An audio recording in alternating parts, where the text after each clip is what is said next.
ज्ञान के इस सफ़र में आप सभी का स्वागत है।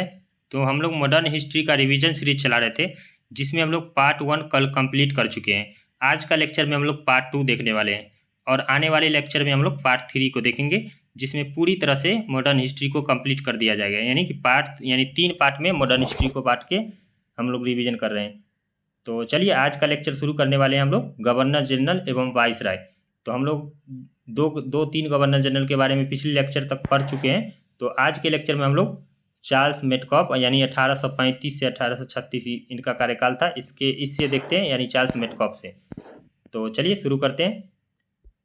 चार्ल्स मेटकॉफ 1835 से 1836 तक गवर्नर जनरल रहा था। इसने प्रेस से नियंत्रण हटाया था, इसलिए इसे भारतीय प्रेस का मुक्तिदाता कहा जाता है। तो याद रखिएगा आप लोग। चलिए नेक्स्ट देखते हैं लॉर्ड ऑकलैंड के बारे में। लॉर्ड ऑकलैंड जो था वो 1836 से 1842 तक गवर्नर जनरल रहा।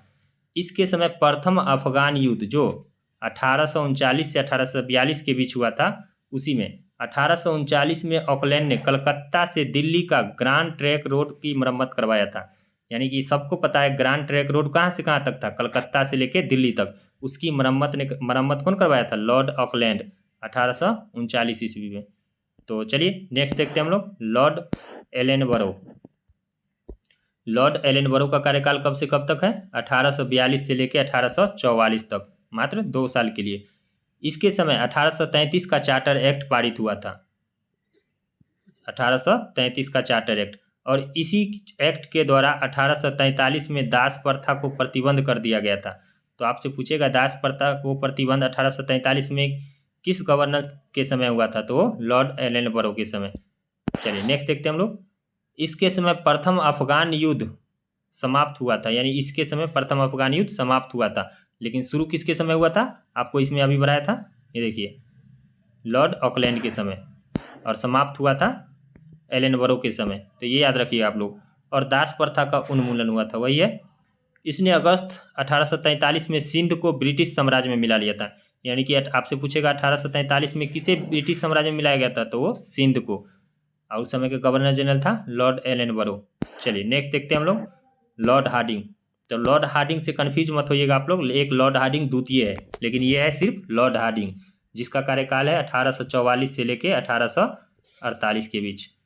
चलिए नेक्स्ट देखते हैं हम लोग इसके बारे में अच्छे से। प्रथम आंग्ल सिख युद्ध इसी के समय हुआ था। इसने नरबलि एवं सती प्रथा पर प्रतिबंध लगाया था। तो इसका कार्य ये इंपॉर्टेंट है, इसने क्या किया गया था? नरबलि एवं सती प्रथा पर पूरी तरह से प्रतिबंध लगाया था। लेकिन पूरी तरह से ये नहीं था, आंशिक था।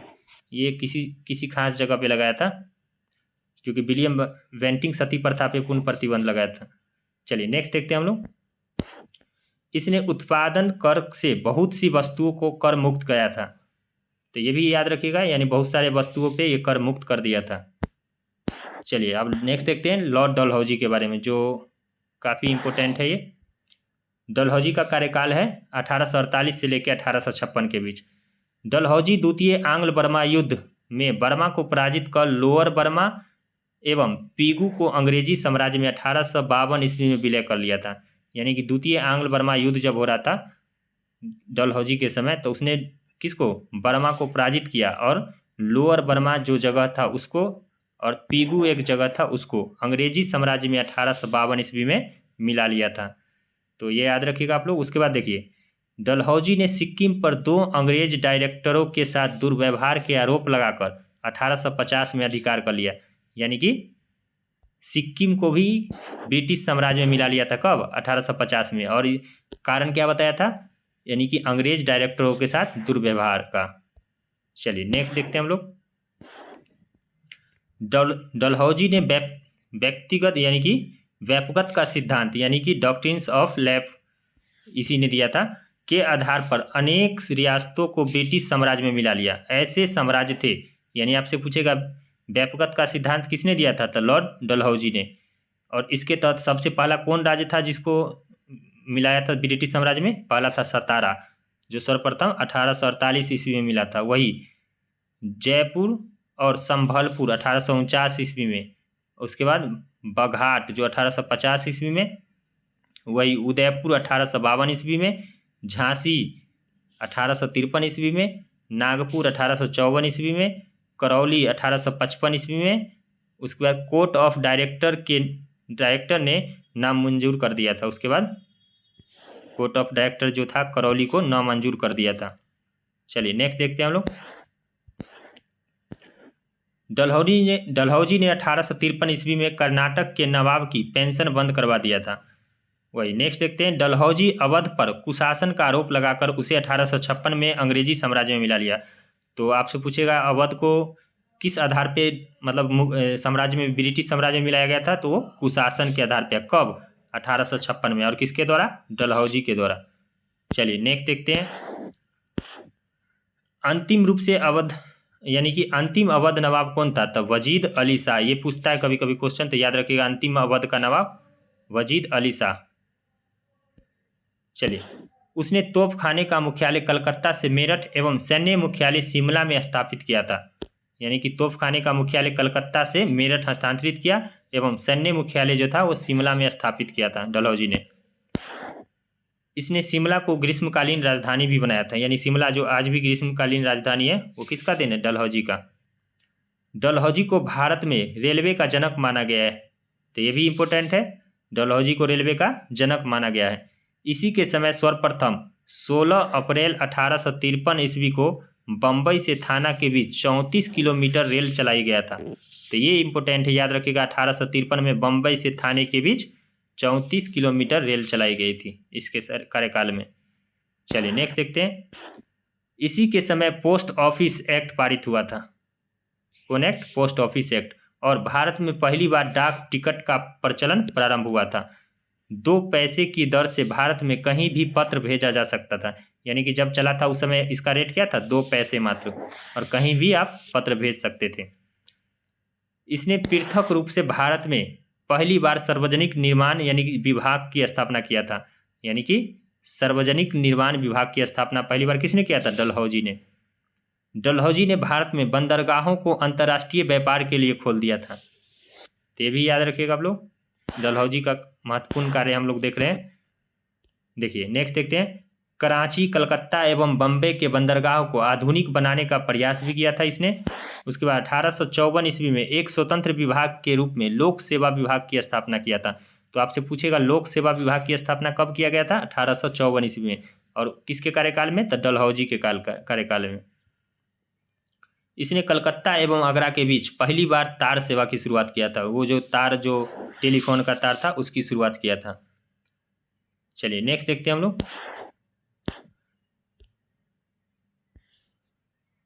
इसने धारा 90 के तहत ईसाई धर्म स्वीकार करने वाले को पैतृक संपत्ति में अधिकार घोषित किया था।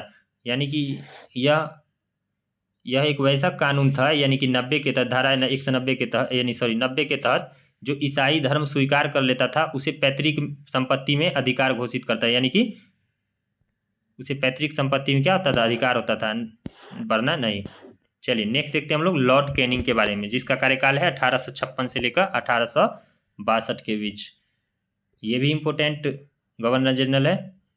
यह भारत में कंपनी द्वारा नियुक्त अंतिम गवर्नर जनरल है। यानी कि अंतिम गवर्नर जनरल है, तथा ब्रिटिश सम्राट के अधीन नियुक्त भारत का प्रथम वाइसराय।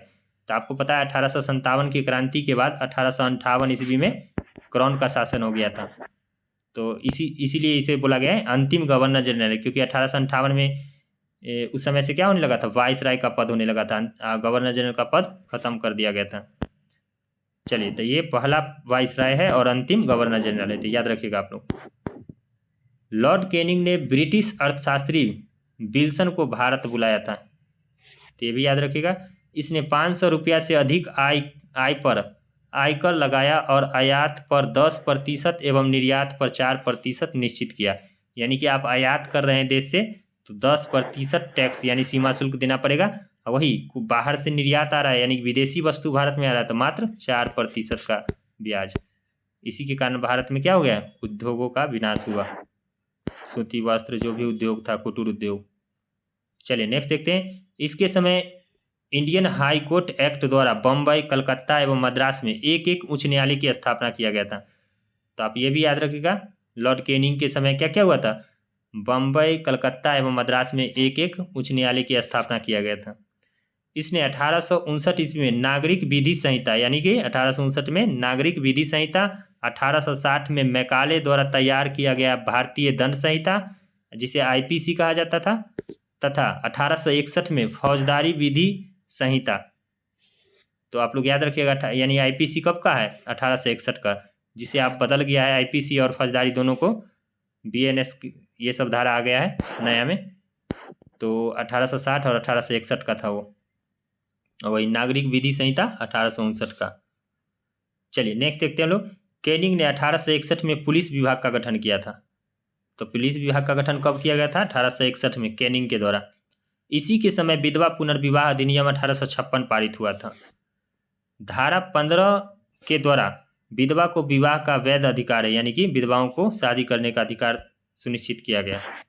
चलिए नेक्स्ट देखते हैं गवर्नर जनरल के बारे में, लॉर्ड एल्गिन के बारे में। लॉर्ड एल्गिन जिसका कार्यकाल था 1862 से लेकर 1862, ज़्यादा दिन ये रह ही नहीं पाया, फिर भी देखते हैं कुछ तो काम किया होगा।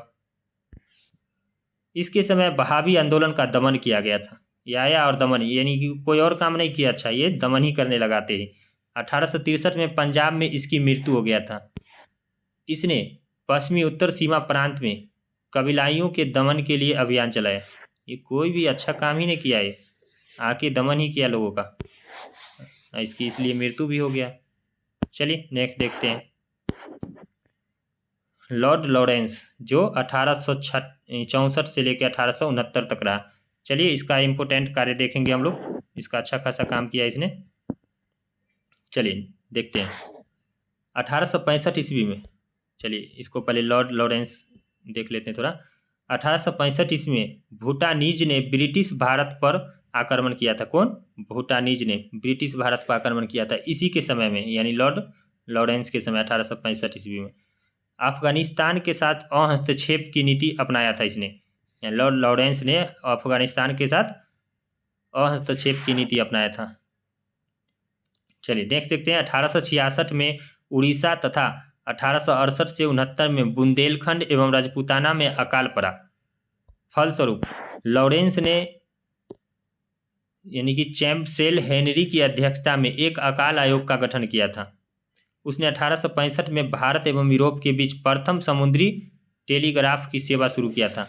तो ये याद रखिएगा आप लोग, टेलीग्राफ की सुविधा जो भारत और यूरोप के बीच हुआ था सबसे प्रथम 1865 ईस्वी में। और किसके कार्यकाल में? तो आप लोग याद रखिएगा लॉर्ड लॉरेंस के कार्यकाल में।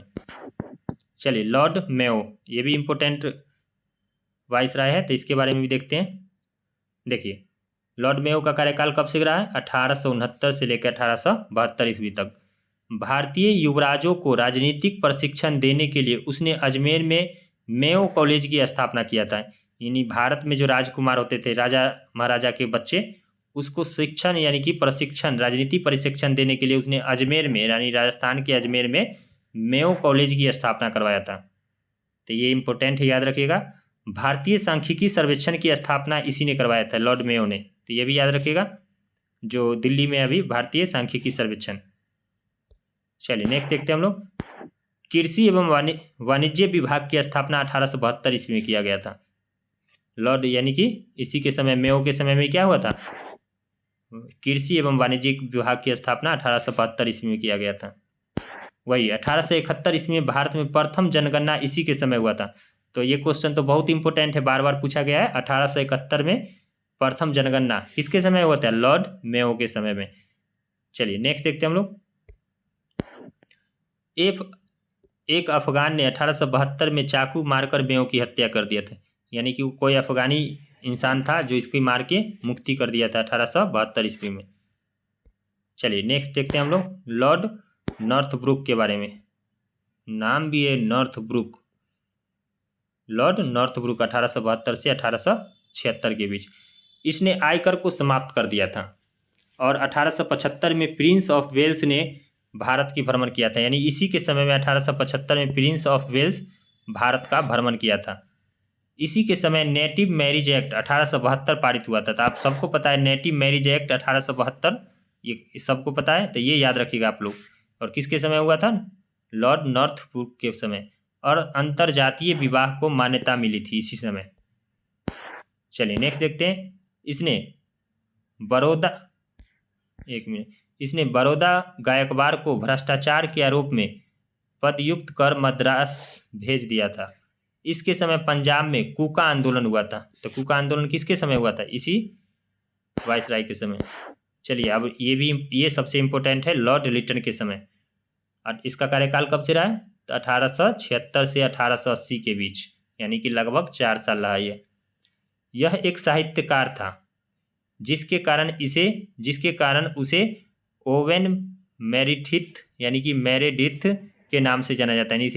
यानी कि पूछेगा अब लॉर्ड लिटन को किसके नाम से जाना जाता है? ओवेन मेरेडिथ के नाम से। उसने 29 वस्तुओं से आयात कर हटा दिया था, यानी कि आयात कर हटा दिया था। आयात कर हटाने का मतलब हुआ घाटा ही भारत को, क्योंकि अब विदेशी वस्तुओं को ज़्यादा से ज़्यादा आयात किया जाएगा देश में। उसके बाद देखिए, रिचर्ड एस्टेची की अध्यक्षता में एक काल आयोग की स्थापना किया था इसी ने। उसने दिल्ली में 1 जनवरी 1877 को ब्रिटेन की महारानी विक्टोरिया को केसरे हिंद की उपाधि से सम्मानित करने के लिए दिल्ली दरबार का आयोजन किया गया था। तो आप सबको पता है 1 जनवरी 1877 को प्रथम दिल्ली दरबार हुआ था, जो किसने करवाया था? तो आप सबको पता है, इसका नाम याद रखिएगा, लॉर्ड लिटन। तो इसी के समय प्रथम दिल्ली दरबार हुआ था और ब्रिटेन की महारानी विक्टोरिया को केसरे हिंद की उपाधि इसने से सम्मानित किया था। चलिए नेक्स्ट देखते हैं हम लोग। मार्च 1878 में लिटन ने वर्नाकुलर प्रेस एक्ट पारित किया था। पारित कर भारतीय समाचार पत्रों पर कठोर प्रतिबंध लगाया था। यानी कि लॉर्ड लिटन वह पहला वाइसराय था जिसने कठोर नीति का यानी समाचार पत्र यानी भारतीय समाचार पत्रों पर कठोर प्रतिबंध लगा दिया था। कब? 1878 में वर्नाकुलर प्रेस एक्ट के द्वारा। तो आपसे पूछेगा, क्वेश्चन बार बार पूछा गया, वर्नाकुलर प्रेस एक्ट या अधिनियम कब पारित किया गया था? 1878 में। और किसके समय? तो लॉर्ड लिटन के समय। चलिए नेक्स्ट देखते हैं हम लोग। 1878 ईस्वी में भारतीय शस्त्र अधिनियम पारित हुआ। इसके तहत कोई भी व्यक्ति बिना लाइसेंस के शस्त्र धारण नहीं कर सकता था भारत में। उसने सिविल सेवा परीक्षा में प्रवेश की अधिकतम आयु 21 वर्ष से हटाकर यानी कि 19 वर्ष कर दिया, ताकि भारतीय लोग इसमें आ ही ना पाए। चलिए नेक्स्ट देखते हैं हम लोग। लिटन की गलती के कारण द्वितीय आंग्ल अफगान युद्ध में अंग्रेजी सेना असफल रहा था। ये बहुत कंजर्वेटिव इंसान लग रहा था। चलिए नेक्स्ट देखते हैं लॉर्ड रिपन के बारे में। चलिए, लॉर्ड रिपन का कार्यकाल कब से कब तक है? 1880 से लेके 1884, यानी लगभग ये भी 4 साल वाइसराय के पद पे रहा। लॉर्ड रिपन ने 1882 में वर्नाकुलर प्रेस एक्ट को समाप्त कर दिया, यानी कि ये आया तो प्रेस एक्ट को समाप्त कर दिया 1882, याद रखिएगा आप लोग। इसने स्थानीय स्वशासन की शुरुआत किया था। तो स्थानीय स्वशासन की शुरुआत किसने किया था? तो आपसे क्वेश्चन पूछेगा, तो लॉर्ड रिपन ने। इसके अंतर्गत ग्रामीण क्षेत्रों में स्थानीय बोर्ड, जिलों में जिला उपविभाग, तहसील बोर्ड एवं नगर में नगर पालिका का गठन किया गया था। रिपन के समय में पहली बार नियमित जनगणना का आरंभ हुआ, यानी कि नियमित जनगणना का आरंभ कब से हुआ? लॉर्ड रिपन के समय में। कब? 1881 ईस्वी में। तब से अब तक प्रत्येक 10 वर्ष पर नियमित जनगणना होती रही है, लेकिन जो 2022 में होना था वो अभी तक नहीं हो पाया। चलिए नेक्स्ट देखते हैं। रिपन द्वारा 1881 में प्रथम कारखाना अधिनियम लाया गया था। आपसे पूछेगा प्रथम कारखाना अधिनियम कब पारित किया गया था? तो 1881 ईस्वी में। लॉर्ड रिपन ने द्वितीय विकेंद्रीकरण की नीति का नियमितीकरण किया था। तो ये भी याद रखिएगा। उसने 1882 ईस्वी में सर विलियम हंटर की अध्यक्षता में एक शैक्षिक आयोग का गठन किया था। तो आप सबको पता है हंटर आयोग का गठन किया गया था 1882 ईस्वी में। यह किससे संबंधित था? शिक्षा से संबंधित। चलिए नेक्स्ट देखते हैं हम लोग इल्बर्ट विवाद, यानी इल्बर्ट विवाद जो हुआ था 1833 से 84 के बीच, एवं मिस्र सैन्य अभियान में व्यय के मुद्दे पर मतभेद के कारण रिपन ने त्याग पत्र दे दिया। इल्बर्ट विवाद जो था, इल्बर्ट बिल जो था, उस विवाद पर और मिस्र सैन्य अभियान में, इन दोनों की विवाद के मुद्दे के कारण रिपन ने क्या किया था? वाइसराय के पद से त्याग पत्र दे दिया था। तो याद रखिएगा आप लोग ये भी। देखिए, फ्लोरेंस यानी कि नाइटिंगेल ने रिपन को भारत के उद्धारक की संख्या दिया है, यानी कि उद्धारक की संख्या दिया है। संज्ञा दिया है। ब्रिटिश शासनकाल में रिपन के शासनकाल को स्वर्ण युग कहा गया, यानी कि लॉर्ड रिपन को भारत में ब्रिटिश शासन के समय उसे स्वर्ण युग कहा गया, क्योंकि कुछ अच्छा काम भी किया था, यानी कि प्रेस पे से मतलब प्रतिबंध हटाया भारतीय समाचार पत्रों से। चलिए एक बवासीर आ गया है, लॉर्ड डफरिन। लॉर्ड डफरिन का कार्यकाल कब से? 1884 से लेकर 1888 के बीच। इसके समय तृतीय आंग्ल बर्मा युद्ध हुआ था 1885 से 1888 में। बर्मा को पराजित कर अंतिम रूप से ब्रिटिश साम्राज्य में मिला लिया था। किसने? लॉर्ड डफरिन ने। कब? 1885 से 88 के बीच। इसके समय एओ हुम ने भारतीय राष्ट्रीय कांग्रेस की स्थापना किया था। तो सबको पता है आईएनसी की स्थापना किया गया, यानी इंडियन नेशनल कांग्रेस की स्थापना किसने किया था? एओ हुम ने। तो इसी के समय था लॉर्ड डफरिन, और इसी ने ही यानी कि ग्रांड टी यानी कि टी पार्टी दिया था। चलिए इसके बारे में आगे देखेंगे हम लोग। इसके समय में ही Bengal tenancy act, Awadh tenancy act तथा पंजाब टेनेंसी एक्ट पारित किया गया था। तो याद रखिएगा आप लोग। उसके बाद देखते हैं लॉर्ड लैंसडाउन के बारे में। लॉर्ड लैंसडाउन, जिसका कार्यकाल 1888 से लेकर 1894 के बीच। इसने सिविल सेवाओं का इंपीरियल, प्रांतीय एवं अधीनस्थ सेवाओं में वर्गीकरण किया, यानी कि प्रांतीय स्तर पर जो अभी के समय में बीपीएससी वगैरह है, पीसीएस वगैरह है, ये इन सब का वर्गीकरण इसी ने किया था। कौन? लॉर्ड लैंसडाउन ने। 1891 ईस्वी में द्वितीय कारखाना अधिनियम पारित किया था। द्वितीय कारखाना अधिनियम कब लाया था? 1891 में। पहला 1881। याद था ना आपको? चलिए नेक्स्ट देखते हैं। भारत और अफगानिस्तान के बीच सीमा निर्धारण के लिए डुरंड आयोग का गठन इसी के समय में किया गया था। एज ऑफ कंसेंट एक्ट 1891 पारित किया गया था, जिसमें लड़की की विवाह की आयु 12 वर्ष कर दिया गया था। लड़का का शायद उस समय भी 14 या 16 वर्ष था, एग्जैक्ट हमें भी याद नहीं है। चलिए नेक्स्ट देखते हैं हम लोग। लॉर्ड एल्गिन द्वितीय के बारे में देखते हैं। लॉर्ड एल्गिन द्वितीय, जो इसका कार्यकाल था 1894 से 1899 के बीच। चलिए, एल्गिन ने भारत के विषय में कहा था कि भारत को तलवार के बल पर विजय किया गया है और तलवार के बल पर ही उसकी रक्षा किया जाएगा। तो ये आपसे पॉइंट लिख देगा और पूछेगा यह किसने कहा था? तो लॉर्ड एल्गिन ने। उसने 1897 ईस्वी में लॉयल की अध्यक्षता में एक अकाल आयोग की गठन किया गया था। किसकी अध्यक्षता में? लॉयल की अध्यक्षता में, और 1897 में। तो याद रखिएगा आप लोग ये भी। चलिए नेक्स्ट देखते हैं हम लोग।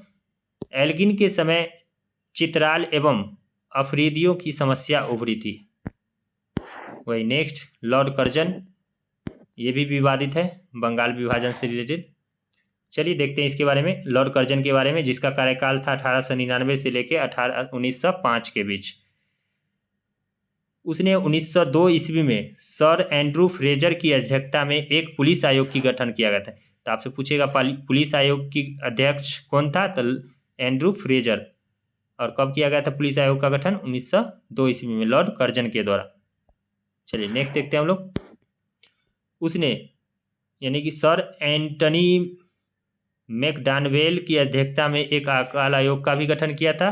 कर्जन ने 1901 ईस्वी में सर कलिंगस्टॉक यानी कि मान स्त्रीफिक की अध्यक्षता में एक सिंचाई आयोग का गठन किया था।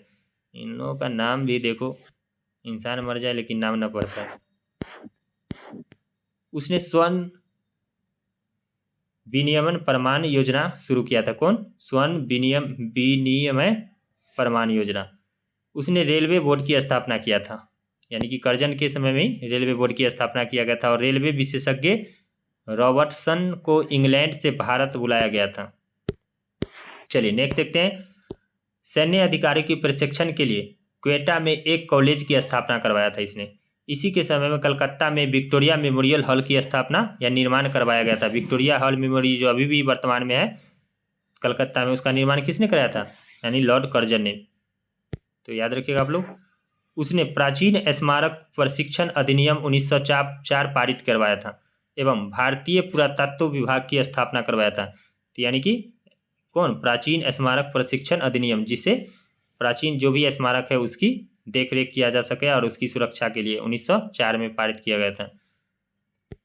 चलिए, इसके समय पूसा में कृषि अनुसंधान केंद्र एवं कृषि बैंक की स्थापना किया गया था।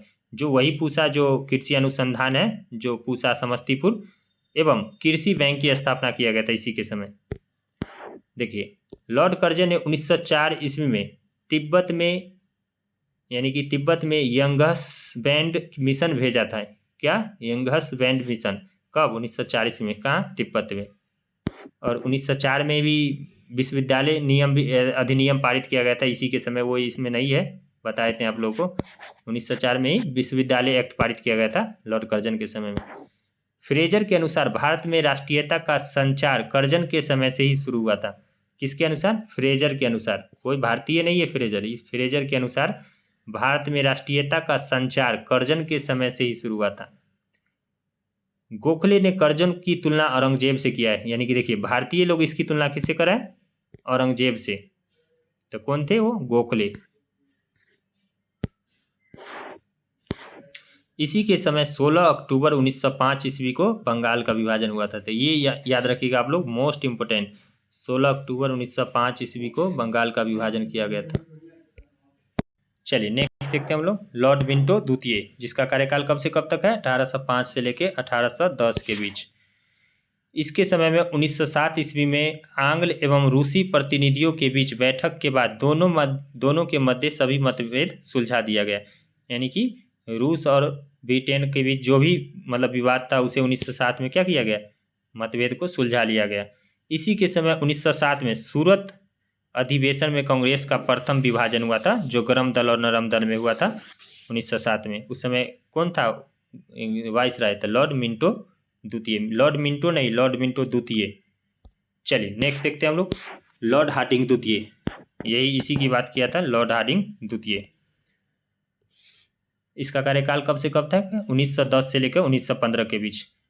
22 सितंबर 1911 को दिल्ली दरबार का आयोजन किया गया था, जिसमें ब्रिटिश राजा जॉर्ज पंचम का भारत आगमन हुआ था। उसमें बंगाल विभाजन को रद्द किया गया और कलकत्ता के स्थान पर दिल्ली को राजधानी बनाने की घोषणा किया गया था, और बंगाल विभाजन का रद्द कर दिया गया था उसी समय। बिहार एक राज्य बना जिसमें उड़ीसा भी शामिल था। उस समय घोषणा किया गया था 1911 में, और 1912 में प्रॉपर रूप से बनाया गया था। चलिए देखते हैं। 23 सितंबर 1912 ईस्वी को दिल्ली में प्रवेश करते समय हार्डिंग पर बम फेंका गया। यानी कि लॉर्ड हार्डिंग द्वितीय पे बम फेंका गया। कब? 23 सितंबर 1912 ईस्वी को दिल्ली में जब प्रवेश कर रहा था। 1 अप्रैल 1912 ईस्वी को दिल्ली भारत का राजधानी बना। तो आपसे पूछेगा दिल्ली भारत का राजधानी कब बना? तो 1 अप्रैल 1912 को। चलिए, नेक्स्ट देखते हैं हम लोग। इसी के समय 4 अगस्त 1914 ईस्वी को प्रथम विश्व युद्ध आरंभ हुआ था। यानी कि लॉर्ड हार्डिंग द्वितीय के समय ही 4 अगस्त 1914 ईस्वी को प्रथम विश्व युद्ध का क्या हुआ था? बिगुल बजा दिया गया था। इसी के समय तिलक एवं एनी बेसेंट ने होम रूल लीग 1915 की स्थापना किया था। यानी कि होम रूल लीग आंदोलन जो चलाया गया था, एनी बेसेंट और तिलक के, यानी कि तिलक के बीच, तिलक दोनों चलाए थे। तो इसी के समय इसका उस समय कौन था? लॉर्ड हार्डिंग द्वितीय। याद रखिएगा आप लोग। हार्डिंग 1916 में बनारस हिंदू विश्वविद्यालय का कुलाधिपति नियुक्त हुआ था। यानी कि वो लॉर्ड हार्डिंग द्वितीय बनारस हिंदू विश्वविद्यालय की कुलाधिपति भी रह चुका है। कब? 1916 में। मदन मोहन मालवीय द्वारा 1915 में हिंदू महासभा की स्थापना किया गया था। यानी कि मदन मोहन मालवीय जो थे 1915 ईस्वी में हिंदू महासभा की स्थापना किए थे। तो ये भी याद रखिएगा आप लोग।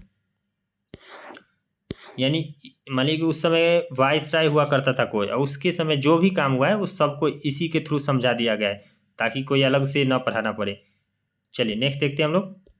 लॉर्ड चेम्सफोर्ड के बारे में, जिसका कार्यकाल रहा 1916 से लेकर 1921 ईस्वी के बीच। यानी तृतीय अफगान युद्ध जो हुआ था इसी के समय हुआ था। उसके बाद एसपी सिन्हा को बिहार के गवर्नर के पद पर नियुक्ति इसी के समय में हुआ था। किसको? एसपी सिन्हा को बिहार का गवर्नर के रूप में। गवर्नर बनने के वाले वो प्रथम भारतीय थे। यानी कि पहला भारतीय थे जो गवर्नर बना था, वो भी कहाँ से? एसपी सिन्हा, बिहार के। तो ये और ज़्यादा इंपॉर्टेंट हो जाता है बिहार के एग्जाम के लिए। चलिए, नेक्स्ट देखते हैं हम लोग। 1916 में पूना में महिला विश्वविद्यालय की स्थापना किया गया था, यानी 1916 में पूना में महिला विश्वविद्यालय की स्थापना किया गया था। चलिए नेक्स्ट देखते हैं हम लोग लॉर्ड रीडिंग के बारे में, जिसका कार्यकाल था 1921 से लेकर 1926। तो इसका देखते हैं जो भी कार्य है इम्पोर्टेंट। इसके काल में ही प्रिंस ऑफ वेल्स की नवंबर 1921 में भारत की यात्रा हुआ। इस दिन भारत में हड़ताल आयोजन किया गया था। चलिए नेक्स्ट देखते हैं 1910 में प्रेस एक्ट एवं 1919 में रॉलेट एक्ट की वापसी हुई थी, यानी इसी के समय में प्रेस एक्ट आया था 1910 ईस्वी में एवं 1919 ईस्वी में रॉलेट एक्ट वापसी हुई, यानी कि पारित किया गया था। चलिए नेक्स्ट देखते हैं हम लोग 1923 ईस्वी से ICS की परीक्षा दिल्ली और लंदन दोनों जगह करवाने का निर्णय इसी ने लिया था। तो आप लोग याद रखिएगा यार कि ICS का परीक्षा जो सिविल सर्विस जिसे बोला जाता था उस समय, यानी कि दिल्ली के साथ लंदन के साथ साथ दिल्ली में भी इसका एग्जाम होगा। कब ये घोषणा किया गया था? 1923 ईस्वी में। और किसके कार्यकाल में? तो लॉर्ड रीडिंग के कार्यकाल में। तो ये याद रखना बहुत जरूरी है। चलिए नेक्स्ट देखते हैं हम लोग दिल्ली एवं नागपुर में विश्वविद्यालय की स्थापना किया गया, यानी दिल्ली और नागपुर में विश्वविद्यालय की स्थापना किया गया। तो दिल्ली वाला वही दिल्ली यूनिवर्सिटी जिसे बोला जाता है। रीडिंग के समय में ही 1922 ईस्वी में विश्व भारतीय विश्वविद्यालय ने कार्य करना प्रारंभ किया था, यानी कि 1922 ईस्वी में विश्व भारतीय विश्वविद्यालय ने कार्य करना प्रारंभ कर दिया था 1922 के समय। दिसंबर 1925 में आर्य समाज यानी आर्य समाजी राष्ट्रवादी नेता स्वामी श्रद्धानंद की हत्या कर दिया गया था। चलिए नेक्स्ट देखते हैं लॉर्ड इरविन के बारे में। 1926 से लेकर 1931 के समय, यानी कि गोलमेज सम्मेलन भी इसी के समय हुआ। तो चलिए देखते हैं क्या क्या काम हुआ था इसके समय। देशी रियासत के संबंध में 1927 ईस्वी में यानी कि हॉटोंग बटलर समिति की नियुक्ति किया गया था। वही लॉर्ड इरविन के द्वारा 1929 ईस्वी में दीपावली घोषणा की गई थी। क्या? दीपावली की घोषणा 1929 ईस्वी में। All India state peoples conference का आयोजन दिसंबर 1927 में किया गया था। किसका? All India state peoples conference की आयोजन दिसंबर 1927 ईस्वी में। चलिए नेक्स्ट देखते हैं हम लोग लॉर्ड विलिंगडन। लॉर्ड विलिंगडन जिसका कार्यकाल 1931 से लेकर 1936 तक था। 1935 में इन्हीं के समय बर्मा भारत से अलग हुआ था। जो बर्मा भारत से अलग हुआ था इसी के समय में हुआ था, लॉर्ड विलिंगडन के समय। बिहार में 1934 में भयंकर भूकंप आया था इसी के समय में। लॉर्ड विलिंगडन ने कांग्रेस के बम्बई अधिवेशन 1915 में हिस्सा लिया था। तो आपसे पूछेगा वह कौन सा अंग्रेज वायसराय था जो 1915 के बम्बई अधिवेशन में भाग लिया था? तो वो था लॉर्ड विलिंगडन। तो याद रखिएगा आप लोग। चलिए नेक्स्ट देखते हैं 1930 ईस्वी में सरदा एक्ट पारित हुआ था। आपसे सिंपल भी पूछ सकता है ये सरदा एक्ट कब पारित हुआ था? 1930 ईस्वी में, जिसमें लड़की की विवाह की आयु 14 वर्ष और लड़के के 18 साल। चलिए याद रखिएगा आप लोग। लॉर्ड लिनलिथगो, ये भी इम्पोर्टेंट है क्योंकि इसी के समय भारत छोड़ो आंदोलन वगैरह हुआ था। तो चलिए देखते हैं लॉर्ड लिनलिथगो 1936 से लेकर 1943 तक कार्यकाल संभाला था।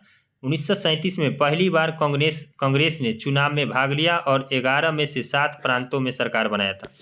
तो आपसे पूछेगा कांग्रेस 11 में से कितने प्रांत में सरकार बनाया था? 7 प्रांतों में। 1 सितंबर 1939 को द्वितीय विश्व युद्ध आरंभ हो गया। इसी के समय में लिनलिथगो के समय ब्रिटिश सरकार ने भारतीयों से बिना पूछे भारत को युद्ध में शामिल कर लिया और फलस्वरूप क्या हुआ? कांग्रेस मंत्रिमंडल ने इस्तीफा दे दिया था। तो सबको पता है 1939 में कांग्रेस मंत्रिमंडल ने इस्तीफा दे दिया था। मुस्लिम लीग ने कांग्रेस मंत्रिमंडल के त्यागपत्र को मुक्ति दिवस के रूप में मनाया। जब कांग्रेस ने मतलब कि सभी राज्यों से क्या किया था? मंत्रिमंडल भंग कर दिया था और इस्तीफा दे दिया था। उस समय मुस्लिम लीग ने कांग्रेस के मंत्रिमंडल के त्याग को क्या बनाया था? मुक्ति दिवस के रूप में मनाया था। तो आपसे पूछेगा मुक्ति दिवस कब मनाया गया था? तो 1939 ईस्वी में। चलिए नेक्स्ट देखते हैं हम लोग 1943 ईस्वी में भयंकर अकाल भी पड़ा था इसी के समय, लॉर्ड लिनलिथगो के समय। चलिए नेक्स्ट लॉर्ड बेवेल, यानी लॉर्ड बेवेल जो बेवेल प्लान लेके भी भारत आया था। 1943 से लेकर 1947 तक यही रहा था। चलिए देखते हैं। इसके समय राजनीतिक समाधान के लिए 1945 में शिमला सम्मेलन का आयोजन किया गया था, जिसमें मुस्लिम लीग और सबको बुलाया गया था, लेकिन यहाँ भी बात नहीं बना था, क्योंकि सबका चर्चा हम लोग डिटेल से करने वाले हैं, यानी पार्ट 2 में। हम बस अभी जो भी वाइसराय है और उसके समय इम्पोर्टेंट काम जो भी हुआ उसकी चर्चा इस लेक्चर में किया गया है। यानी भाग 3 में जो हम लोग पढ़ेंगे वो डिटेल से पढ़ेंगे। शिमला सम्मेलन क्या था, गांधी युग, क्रांतिकारी और राष्ट्रवादी सब के बारे में। लॉर्ड माउंटबेटन मार्च 1947 से लेकर, इसका कार्यकाल पूरा डेट के साथ याद रखिएगा क्योंकि ये पूछने की चांस है, क्योंकि यह अंतिम जो ब्रिटिश गवर्नर है यानी वाइसराय है। मार्च 1947 से लेकर जून 1948 के बीच यह भारत का वाइसराय रहा है। यह ब्रिटिश भारत का अंतिम गवर्नर जनरल एवं वाइसराय था तथा स्वतंत्र भारत का पहला या प्रथम गवर्नर जनरल, यानी स्वतंत्र भारत का प्रथम गवर्नर जनरल कौन था? तो यही लॉर्ड माउंटबेटन। स्वतंत्र भारत के प्रथम और अंतिम भारतीय गवर्नर जनरल यानी कि चक्रवर्ती राजगोपालाचार्य हुए। यानी आपसे पूछेगा स्वतंत्र भारत के प्रथम और अंतिम भारतीय गवर्नर जनरल कौन थे? तो चक्रवर्ती राजगोपालाचार्य। तो ये भी इम्पोर्टेंट है और ये भी इम्पोर्टेंट है, माउंटबेटन भी याद रखिएगा। चलिए, आधुनिक भारत का आर्थिक इतिहास हम लोग आप देखने वाले हैं। तो अब हम लोग देखने वाले हैं आधुनिक भारत का आर्थिक इतिहास इसी लेक्चर में। तो चलिए शुरू करते हैं कृषि व्यवस्था से। देखिए, कॉर्नवालिस ने 1790 ईस्वी में 10 वर्षीय व्यवस्था शुरू किया, जिसमें 1793 ईस्वी में अस्थायी कर दिया गया था।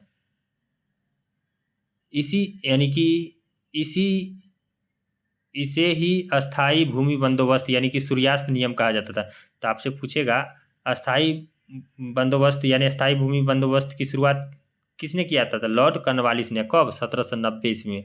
और 10 वर्ष के लिए ये शुरू किया गया था, जिसे 1793 में अस्थायी कर दिया, यानी यह परमानेंट कर दिया गया था। और इसका क्षेत्र कौन कौन सा था?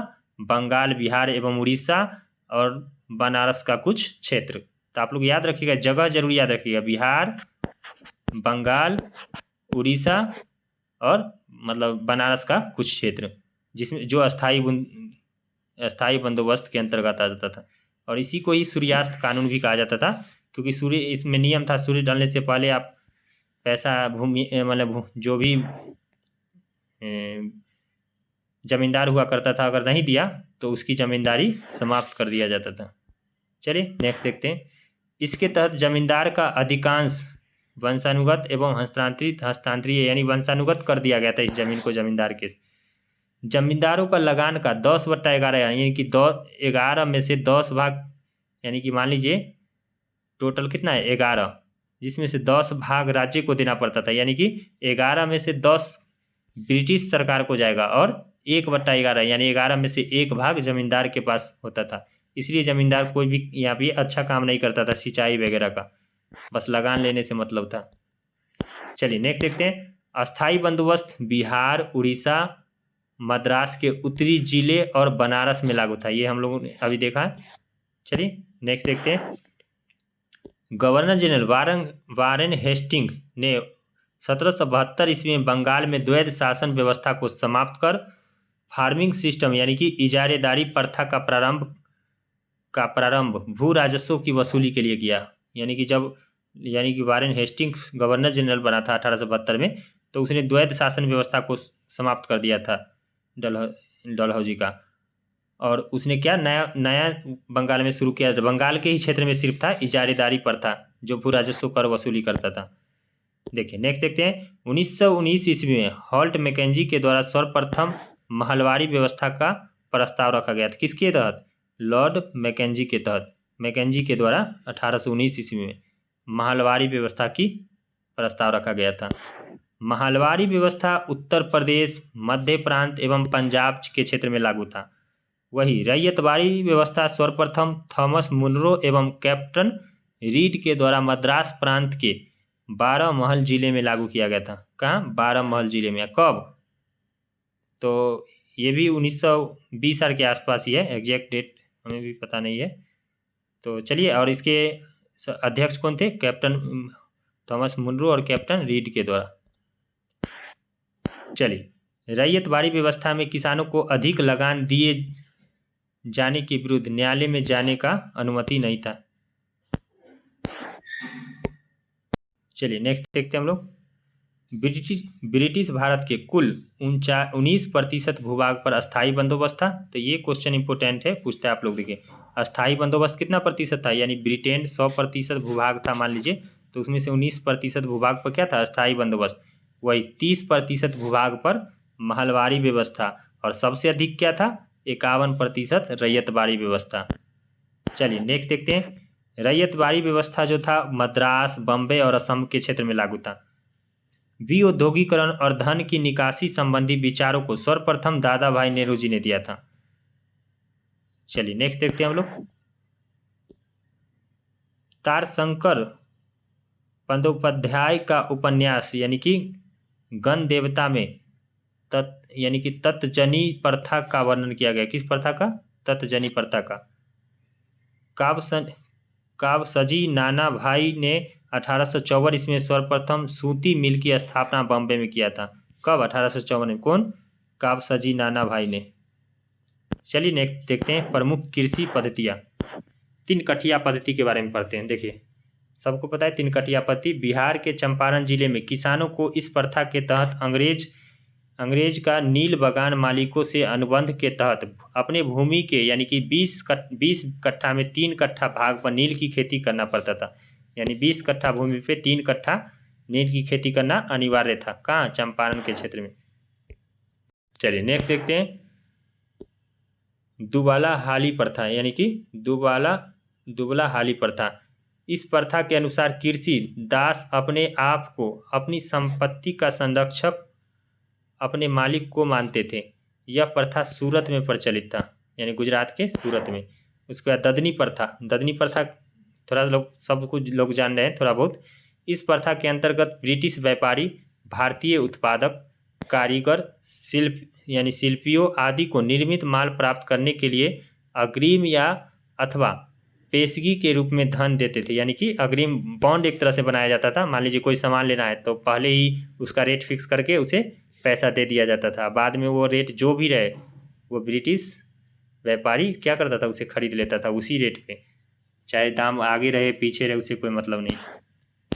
चलिए इसके बाद देखते हैं कमियावती यानी कमियावती प्रथा।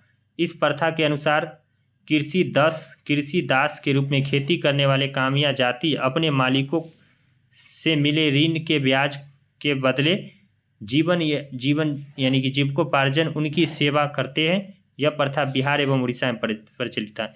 यानी कि कमियावती प्रथा जो था वो उसमें क्या था, मतलब कोई मान लीजिए कोई ब्याज लिया, कृषक मतलब किसान, छोटा किसान है, वो ब्याज लिया जमींदार से, तो ये क्या करता है पूरे जीवन अपने मतलब उसके सेवा में ही यानी वो उसके कार्य में ही लगे रहते थे। तो वही है। चलिए नेक्स्ट देखते हैं 1855 ईस्वी में जॉर्ज ऑकलैंड के द्वारा बंगाल के सिसरा में जूट मिल स्थापित किया गया था। वही 1907 ईस्वी में जमशेदजी टाटा ने टाटा आयरन स्टील कंपनी की स्थापना किया था। तो आपसे पूछता है ये क्वेश्चन, यानी टाटा की स्थापना कब हुआ था, 1907 ईस्वी में। वही जल विद्युत की शुरुआत 1898 ईस्वी में दार्जिलिंग शहर को रोशनी प्रदान करने के लिए किया गया था। तो चलिए नेक्स्ट देखते हैं हम लोग 1916 ईस्वी में राजस्थान में बूंदी में पोर्टलैंड सीमेंट का उत्पादन शुरू हुआ था। कब, 1916 में, यानी कि सीमेंट फैक्ट्री मान लीजिए एक तरह से शुरुआत हुआ था। 1854 में कलकत्ता से यानी कि रानीगंज के बीच दूसरी रेलवे लाइन स्थापित किया गया था। कहाँ से, यानी पूछेगा दूसरा रेलवे लाइन, तो कलकत्ता में रानीगंज के बीच दूसरी रेलवे लाइन स्थापित किया, कलकत्ता से रानीगंज 1854 में। पहला 1853 में थाने से, बम्बई से थाने। चलिए नेक्स्ट देखते हैं 1925 में रेल बजट आम बजट से अलग कर दिया गया था। ये पहली बार था जब रेल बजट को आम बजट से अलग किया गया था 1925 ईस्वी में। और उसी वर्ष 2 निजी कंपनियां ईस्ट इंडियन रेलवे एवं ग्रेट इंडियन पेनिनसुला रेलवे की स्थापना किया गया था। चलिए नेक्स्ट देखते हैं शैक्षिक और आयोग और सिफारिशें। तो जेम्स टम्स्यू प्लान यानी कि 1843 का। यह देसी भाषा द्वारा ग्रामीण शिक्षा की विस्तृत योजना थी। वही वुड डिस्पैच जो 1854 का सबसे फेमस है। कंपनी के अधीनस्थ 5 प्रांतों में जन अनुदेश के लिए एक विभाग खोला जाए तथा कलकत्ता, मद्रास, बम्बई में विश्वविद्यालय की स्थापना किया जाए। तो आपसे पूछेगा वुड डिस्पैच किससे संबंधित था? तो विश्वविद्यालयों के यानी उच्च शिक्षा, यानी उच्च शिक्षा का सबसे अच्छा माध्यम अंग्रेजी बताया गया। तो आपसे वुड डिस्पैच के बारे में पूछेगा तो यह उच्च शिक्षा से संबंधित ज़्यादा था ये। चलिए, हंटर शिक्षा आयोग 1882 का हंटर शिक्षा। प्राथमिक तथा माध्यमिक शिक्षा तक ही सीमित, प्राथमिक शिक्षा स्थानीय भाषा में हो, निजी प्रयासों को प्रोत्साहन दिया जाए और नारी शिक्षा के पर्याप्त प्रबंधन का निर्देश। तो ये क्वेश्चन पूछा है जो हंटर शिक्षा आयोग जो 1882 का, वो किससे यानी किस तरह के शिक्षा से संबंधित था? वो था प्राथमिक और माध्यमिक शिक्षा। चलिए नेक्स्ट देखते हैं हम लोग। रेल आयोग 1902 का रेल आयोग। विश्वविद्यालय शिक्षा तक सीमित, विश्वविद्यालय को अध्ययन और शोध के लिए प्राध्यापकों की नियुक्ति करना चाहिए। गवर्नर को विश्वविद्यालय की क्षेत्रीय सीमा निश्चित करने का अधिकार दिया गया। वही सैडलर आयोग जो 1917 में बनाया गया था और 1919 में ये अपना रिपोर्ट सौंपा था, उसके बारे में देखते हैं। प्राथमिक से लेकर विश्वविद्यालय शिक्षा के अलावा महिला शिक्षा के लिए स्वायत्ततापूर्ण संस्था की स्थापना तथा व्यावहारिक शिक्षा पर जोर दिया गया था। कौन? सैडलर आयोग के द्वारा 1917 वाला।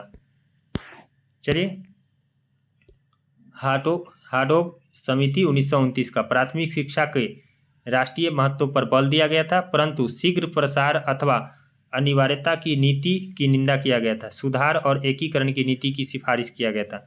उसके बाद सर्जेंट योजना जो 1944 को सबको पता है, वह था राष्ट्रीय शिक्षा योजना की तैयारी किया था। 6 से 11 वर्ष के बच्चों के लिए व्यापक, निःशुल्क तथा अनिवार्य शिक्षा का प्रबंध किया गया था।